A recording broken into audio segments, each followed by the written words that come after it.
Hi, my name is Keyshawn Goldmouse, and I'm presenting today on the subject of utilization review.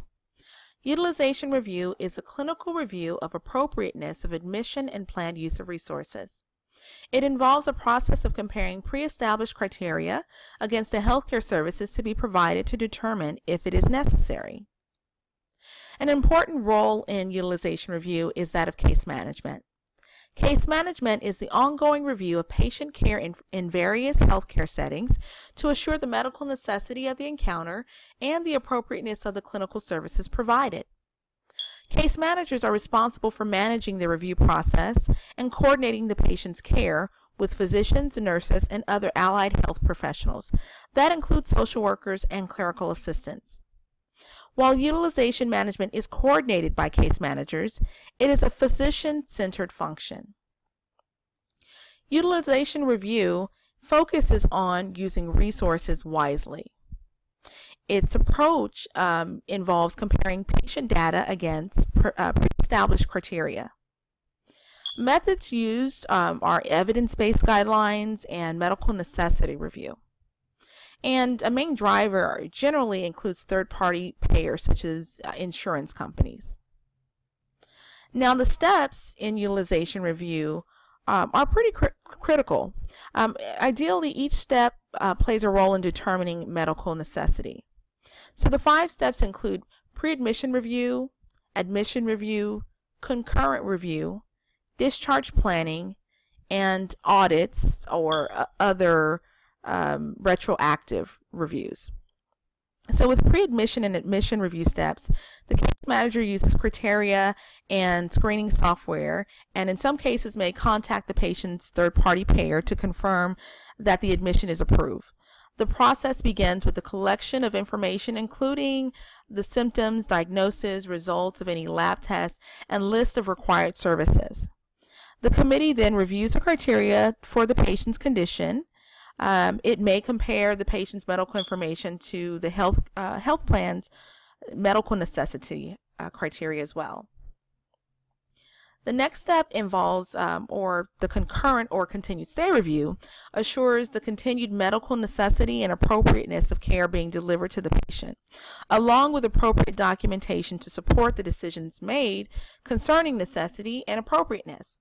So concurrent reviews happen during active management of a condition, be it inpatient or outpatient care. The focus of concurrent review is to ensure that the patient is getting the right care in a timely and cost-effective way. This process is much like that of the pre-certification.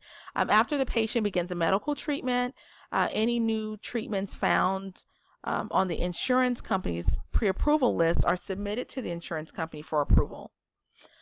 Information on the care of patient received, along with their current clinical status and any progress that he or she has experienced, is also collected. Once the insurance company or an independent review organization reviews information, the physician and other providers are notified with the decision.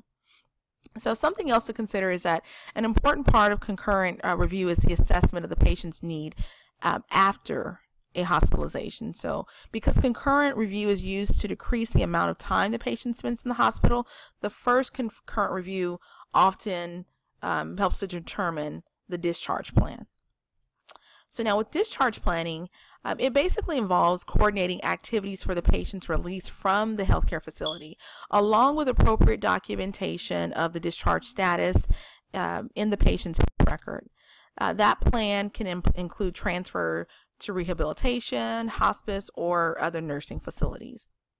While discharge plans often change due to complications or abnormal test results, establishing an early time frame for hospitalization is key to keeping health insurance costs down.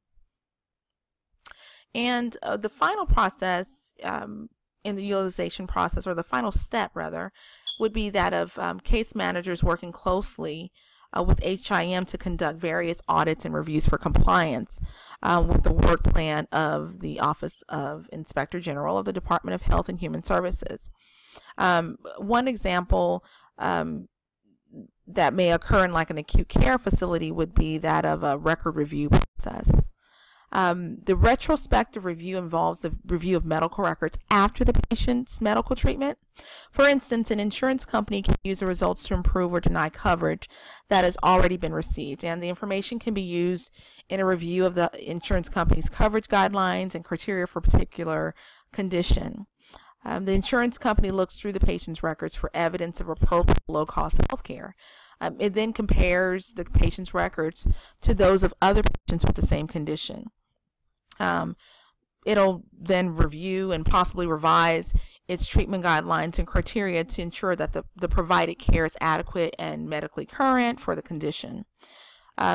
This first type of retrospective review can be conducted by the health insurance company or an independent review organization or the hospital involved in the treatment.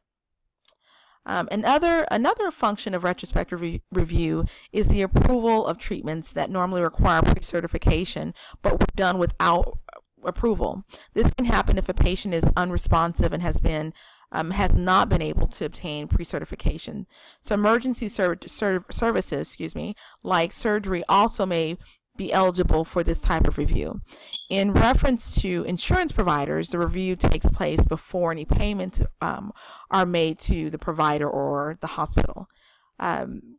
Therefore, most hospitals or providers are actively involved in the review process by providing clinical documentation that supports their treatment decisions. Next are the references that are used for this particular presentation on utilization review. Thank you for your time.